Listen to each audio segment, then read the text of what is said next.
Good morning, students. So we are doing chapter 2, migration types, causes and consequences. So we have discussed about the types of migrations, causes we have discussed. Today we will discuss about the streams of migration, यानी movement of the people in which direction, यानी people movement करते हैं वो कहाँ से कहाँ तक करते हैं. तो 4 streams are identified under the internal migration. Internal migration mean within the country. जब country के अंदर माइग्रेशन होता है तो उसमें 4 तरीके के माइग्रेशन हो सकते हैं. पहला है rural to rural. People can move from one village to another village. Rural to urban, people can move from one village to city. Then urban to urban, they can move from one city to other city. And urban to rural, sometimes what happen, people leave the urban area due to pollution and some other environmental conditions, and they come in the rural areas. So these 4 types of migrations we are watching in internal migration. First is when intrastate migrants are larger than interstate migrants. People prefer to migrate within the states. ये कहा गया है कि states के particularly state के अंदर जो है माइग्रेशन वो ज़्यादा होता है इन कंपेरिजन ऑफ इंटरस्टेट, यानी बाहर के स्टेट्स में जाने की बजाय एक अपने स्टेट्स के अंदर ही माइग्रेशन ज़्यादा होता है. Intrastate migration is dominated by female migrants whereas interstate migration is dominated by male migrants. अब इसके अंदर ये कहा गया है कि जो आपका इंट्रास्टेट माइग्रेशन होता है वो मेनली फीमेल का होता है, जैसे मैरिज हो गई या कोई जॉब कर रही है तो उसका हो गया, तो वो क्या होता है आपका इंट्रास्टेट होता है, यानी स्टेट्स के अंदर ही होता है. और मेल का माइग्रेशन होता है वो इंटरस्टेट होता है. जैसे बिहार के लोग हैं वो मेनली आपको पता है मेल्स आते हैं हमारे यहाँ पे काम करने के लिए, फीमेल नहीं आती है. तो उसका कारण क्या है कि वो मेल माइग्रेंट्स है. तो मेल माइग्रेंट्स है वो मेनली इंटरस्टेट यानी स्टेट से स्टेट्स में माइग्रेशन करते हैं ज़्यादा. और आपका इंट्रास्टेट है वो आपका उसके अंदर फीमेल का माइग्रेशन ज़्यादा होता है. Female migrants due to the reason of marriage whereas male migrants due to the economic reasons. ये तो मैंने आपको बता दिया कि फीमेल का माइग्रेशन है मेनली किसके कारण होता है, आपका मैरिज के कारण होता है, मेन मैरिज होता है उसका. और मेल का माइग्रेशन होता है economic reason. Economic means employment, रोजगार के लिए. रोजगार के लिए क्या है वो उनका माइग्रेशन होता है, यानी अर्निंग के लिए. लास्ट है female prefer short distance rural to rural migration whereas male migrate to long distance rural to urban regions. यानी फीमेल का तो आपका माइग्रेशन होगा वो आपका क्या होगा rural to rural mean it means one lady is married in other village, तो वो वहाँ पे जाएगी तो उसका माइग्रेशन सिर्फ विलेज से विलेज में हुआ. पर मेल का माइग्रेशन मेनली क्या होता है लंबा डिस्टेंस होगा, या वो क्या करेंगे सिटी में जाएंगे, अर्बन एरिया में जाएंगे, रूरल. तो ये आपका स्ट्रीम्स ऑफ माइग्रेशन है. Next is given consequences of migration. Consequences of migration का मतलब क्या होता है कि इसके इफेक्ट्स क्या हैं, माइग्रेशन के रिजल्ट क्या आते हैं माइग्रेशन से, लोगों के अंदर क्या प्रभाव पड़ता है किसी एक पर्टिकुलर एरिया पर माइग्रेशन के कारण. तो पहला तो इसमें बताएगा इकोनॉमिक कॉन्सिक्वेंसेज. पहला तो हम पढ़ेंगे पॉजिटिव, यानी what are the positive effects of migration. इसके बाद में पढ़ेंगे नेगेटिव. तो पॉजिटिव क्या है, the remittance payment sent by migrants to their homes help in the growth of economy of the region. जैसे बिहार के लोग हमारे यहाँ पे पंजाब में हरियाणा में काम करने के लिए आते हैं, तो वो क्या करते हैं काम करने के बाद में जो अर्निंग होती है वो अपने फैमिली को भेजते हैं. तो उससे क्या होता है जो इकोनॉमिक कंडीशन है, लिविंग स्टैंडर्ड है वहाँ के लोगों का अच्छा हो जाता है. This money is mainly used by the family for repayment और डेब्ट, medical treatment, marriage, children education, purchasing agriculture inputs, construction of houses. यानी जितना उन्होंने पैसा कमाया है उसके पैसे से वो क्या करेंगे, व्हाट दे विल डू, यानी जो यहाँ के पे लोग आके उन्होंने यहाँ पे इतना पैसा कमाया वो पैसा लेकर वो क्या करेंगे वहाँ पे चले जाएंगे, और वहाँ पे वो अपनी इन जो ज़रूरतें हैं जो उनकी रिक्वायरमेंट्स है, वो रिक्वायरमेंट्स में क्या होता है जैसे किसी से उन्होंने कर्जा लिया हुआ है, मेडिकल ट्रीटमेंट के लिए चाहिए, उनके कोई बीमार है उसको, मैरिज के लिए, चिल्ड्रन के एजुकेशन के लिए चाहिए, या कोई एग्रीकल्चर इनपुट, एग्रीकल्चर के अंदर जो आपका कोई औजार है उसकी ज़रूरत है, तो वो या कंस्ट्रक्शन हाउस या अपने हाउस है उसको बनाना उनको, इनके लिए वो उस पैसे का यूज कर सकते हैं. Similarly remittances from the remittance होता है जो आपका अर्निंग है मनी है उससे, from the international Indian migrants are one of the major sources for foreign exchange in India. जो भारत से दूसरे देशों में जाते हैं तो उनके कारण क्या होता है जब वो वापस आते हैं तो उनके पास इंडियन करेंसी नहीं होती, उनके पास फॉरेन करेंसी होती है जिस देश से वो आ रहे हैं. तो वो फॉरेन करेंसी है वो जमा करवानी पड़ती है, because that is not used in our country, वो हमारे देश में नहीं चलती है. तो उनको क्या करना पड़ता है वो करेंसी जमा करवानी पड़ती है, और इसके बदले में हमारे वो उनको इंडियन रुपी मिलता है. तो उससे क्या होता है इंडिया के फॉरेन एक्सचेंज जो है वो बढ़ जाता है, क्योंकि इंडिया के पास दूसरे देश की करेंसी वो जमा हो जाती है. States such as Punjab, Kerala, Tamil Nadu receive very large amount of money from the international migrants.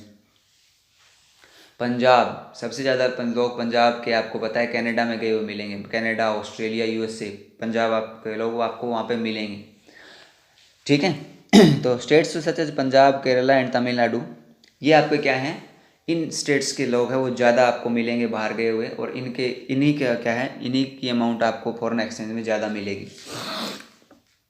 Migration of people from Uttar Pradesh, Bihar to the rural areas of Punjab, Haryana has resulted in the success of green revolution, यानी हरियाणा और पंजाब में green revolution के successful होने का कारण क्या है, उसका कारण भी यही आपका जो बिहार और उत्तर प्रदेश से जो माइग्रेशन करके लोग आते हैं वो है, क्योंकि वो काम ज़्यादा करते हैं और काम ज़्यादा चाहिए। जैसे चावल की खेती के लिए आपको पता है हार्डवर्क की ज़रूरत होती है, उसमें पानी में चावल लगाना और करना, that is very difficult task. तो वो बिहार के लोग हैं वो ज़्यादा सक्सेसफुल है इस काम के लिए, इसलिए वो आपका क्या है कि ग्रीन रेवोल्यूशन हरियाणा और पंजाब में सक्सेसफुल करने के लिए इनका रोल इम्पोर्टेंट है। तो ये तो हो गया आपका इकोनॉमिक कॉन्सिक्वेंसेज और positive.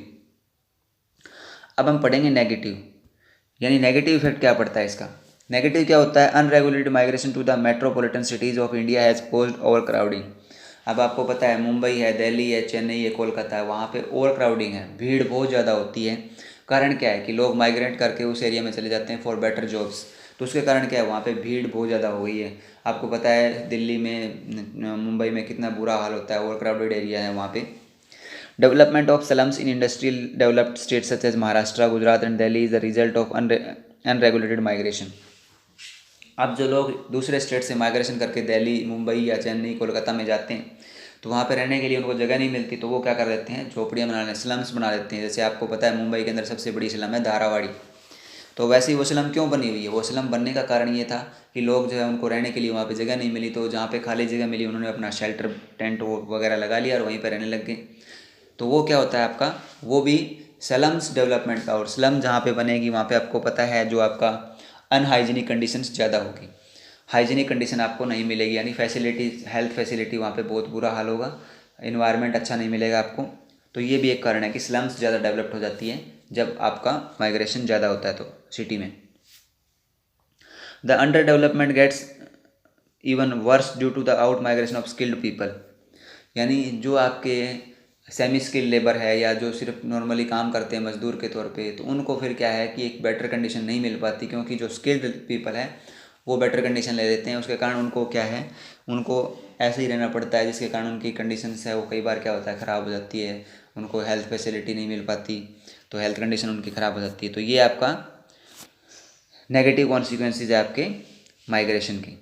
Now demographic consequences. Demography क्या होता है, डेमोग्राफी होता है जो हम स्टडी करते हैं पॉपुलेशन की, उसको हम डेमोग्राफी बोलते हैं। तो हम क्या करते हैं, पॉपुलेशन के बारे में जो भी आपका डाटा कलेक्शन होता है, जैसे सेंसस होता है, तो उसके ऊपर क्या प्रभाव पड़ता है माइग्रेशन का, वो हम पढ़ेंगे। तो इसके अंदर पहला बताया गया पॉजिटिव कॉन्सिक्वेंसेज और दूसरा क्या बताया गया नेगेटिव कॉन्सिक्वेंसेज। तो पहले हम पढ़ते हैं कि पॉजिटिव क्या पड़ता है डेमोग्राफिक चेंज से, यानी जो पॉपुलेशन माइग्रेशन करती है इधर से उधर, उसका उस एरिया के ऊपर क्या प्रभाव पड़ता है वो हम पढ़ेंगे। Migration lead to the redistribution of the population within a country. It results in balanced distribution of population according to resources. Rural urban migration is one of the important factor contributing to the population growth of cities. पहले तो बताया गया है कि इससे क्या होता है कि जो पॉपुलेशन का होता है रीडिस्ट्रीब्यूशन हो जाता है, यानी कहीं पे ज़्यादा है तो वहाँ पे से लोग अगर दूसरे एरिया में चले जाएंगे तो क्या हो जाएगा, एक बैलेंस सा बन जाएगा। दूसरा बताया गया कि it resulted in balance of people according to the resources. जो रिसोर्सेज अवेलेबल है, जिस एरिया में ज़्यादा रिसोर्सेज है वहाँ पे लोग ज़्यादा जाएंगे, तो इसका मतलब क्या होगा, जहाँ पे रिसोर्सेज कम है वहाँ पे पॉपुलेशन कम हो जाएगी, तो वो क्या हो जाएगा, रिसोर्सेज के अकॉर्डिंग बैलेंस हो जाएगा।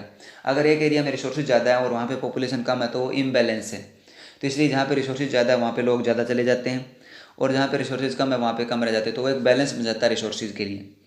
नेक्स्ट बताया गया कि rural urban migration is one of the important factor contributing to the population growth of cities. Rural urban migration से क्या होता है, रूरल से जब अर्बन में माइग्रेशन करते हैं तो वहाँ पे क्या होता है, वहाँ पे पॉपुलेशन ग्रोथ है वो ज़्यादा हो जाती है। पॉपुलेशन ग्रोथ ज़्यादा होने का मतलब वहाँ पे वर्किंग फोर्स है वो ज़्यादा आ जाएगी, तो काम ज़्यादा होगा वहाँ पे उस एरिया के अंदर, यानी वर्किंग पीपल ज़्यादा मिलेंगे उस एरिया के अंदर। अब आता है आपका नेगेटिव कॉन्सिक्वेंसेज। इसका नेगेटिव इफेक्ट क्या है, it resulting in imbalances in sex composition due to selective male और female migration. Large cities have unfavourable sex ratio as compare to rural areas due to high male in migration. अब इसके कारण क्या होता है कि जब माइग्रेशन होता है तो इसके कारण क्या होता है कि सेक्स कंपोजिशन है उसमें क्या हो जाता है, इम्बैलेंस क्रिएट हो जाता है। अब आपको पता है रूरल से अर्बन एरिया में सिर्फ मेल जाते हैं, फीमेल नहीं जाती है उनके साथ में। फीमेल हो सकता है कि after some times they will go, starting में उनके साथ में वो नहीं जाएगी। तो क्या होता है उसके कारण क्या होता है, जो मेल सेक्स रेशियो है वो आपका सिटी के अंदर बढ़ जाता है और फीमेल का कम हो जाता है। तो वो एक आपका इफेक्ट पड़ता है उस एरिया के अंदर माइग्रेशन का। तो आपको पता है मोस्टली क्या होता है कि सिटी के अंदर या आउटसाइड द कंट्री मेल ही माइग्रेशन करते हैं। उसके कारण क्या होता है कि उनकी पॉपुलेशन उस एरिया में बढ़ जाती है, जो गलत है। Rural areas face shortage of skilled people because most of skilled and semi skilled people migrate to urban areas. अब रूरल एरियाज से जब लोग काम करने के लिए शहरों में चले जाते हैं तो वहाँ पे स्किल्ड लेबर जो है, काम करने वाले जो मजदूर हैं वो कमी हो जाती है उनकी। और उसके कारण क्या होता है, लोगों को काम करने वाले जो मजदूर चाहिए वो नहीं मिल पाते और उसके कारण काम जो है वो प्रॉपरली नहीं हो पाते गाँव के अंदर। खेती का काम जो है, एग्रीकल्चर वर्क है, वो आपका कम हो जाता है। ये है आपका डेमोग्राफिक कॉन्सिक्वेंसेस। अब इसके बाद में आता है सोशल कॉन्सिक्वेंसेस। सोशल कॉन्सिक्वेंसेस का मतलब क्या होता है कि समाज पे इसका क्या प्रभाव पड़ता है जब लोग माइग्रेशन करते हैं। तो इसके अंदर पॉजिटिव बताया गया, फिर नेगेटिव बताया गया। पॉजिटिव इसके अंदर क्या बताया गया है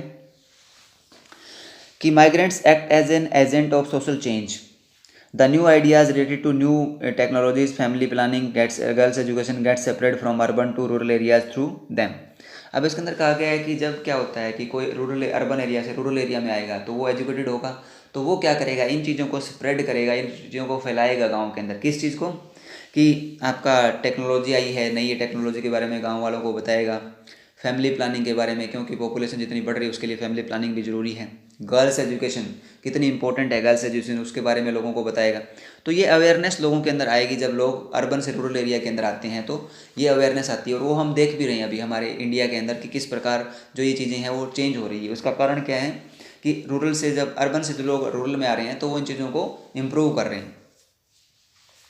Migration also lead to intermixing of people from diverse culture and results in the evolution of composite culture। अब क्या होता है कि माइग्रेशन करने से जो लोग एक दूसरे कल्चर के लोग हैं वो एक अदर कल्चर में जाते हैं, तो उससे क्या होता है, मिक्सिंग होता है कल्चर की, जो हमारे लिए बहुत ज़रूरी। यूनिटी इन डाइवर्सिटी हमारे देश की पहली बात है, जो हमारे लिए बहुत इंपॉर्टेंट चीज़ है। तो वो हमारे लिए इसमें और ज़्यादा हो जाती है जब लोग एक डिफरेंट कल्चर के लोग एक डिफरेंट कल्चर वाले एरिया में जाते हैं। तो mind set of people change, लोगों का माइंड सेट है, यानी जो माइंड सेट हो गया था पहले एक पर्टिकुलर अपने ट्रेडिशनल चीज़ों के ऊपर, वो चेंज हो जाता है। जैसे आपने देखा होगा पहले गांव में गर्ल्स एजुकेशन के बारे में नहीं था, जैसे ही लोग शहरों में जाने लगे उससे क्या हुआ कि लोगों का दिमाग है वो चेंज हुआ। उन्होंने सोचा कि गर्ल्स एजुकेशन भी इंपॉर्टेंट है, तो उन्होंने गर्ल्स को एजुकेशन देना स्टार्ट कर दिया। तो इस प्रकार बदलाव आता है उसमें। They start thinking broadly and the narrow view changes. उससे क्या होता है कि उनकी थिंकिंग है वो ब्रॉड हो जाती है, चेंज हो जाती है, वो उसके बारे में ज़्यादा सोचने लग जाते हैं। नेगेटिव क्या आता है उसके अंदर, it also causes anonymity which create social vacuum and sense of detection among individuals. अब इसके अंदर क्या होता है कि जैसे रूरल से अर्बन एरिया में कई लोग जाते हैं तो मिक्सअप नहीं हो पाते, या जो आपके मेनली जो अर्बन एरियाज हैं, जो बड़े बड़े एरिया सेक्टर्स हैं, वहाँ पे देखा होगा लोग आइसोलेशन में रहते हैं, यानी एक दूसरे के साथ में इतना ज़्यादा वो घुलते मिलते नहीं हैं, अलग अलग अपने रहते हैं। तो वो एक नेगेटिव कॉन्सिक्वेंसेज है, यानी जो कल्चर का मिक्सअप होना चाहिए था that was not there. Continued feeling of dejection may motivate people to fall in the trap of anti social activities like crime and drug abuse. अब आपको पता है जब व्यक्ति आइसोलेशन में रहेगा, किसी के साथ में कॉन्टैक्ट नहीं करेगा, किसी से सभी से अलग रहेगा, तो उससे क्या होगा कि उसके अंदर आपको बैड हैबिट्स क्रिएट हो जाएगी। जैसे उसके अंदर आपका anti social activities like criming activities है, थीप, चोरी वगैरह, डकैती वगैरह करना या ड्रग्स लेना, वो स्टार्ट कर देगा वो।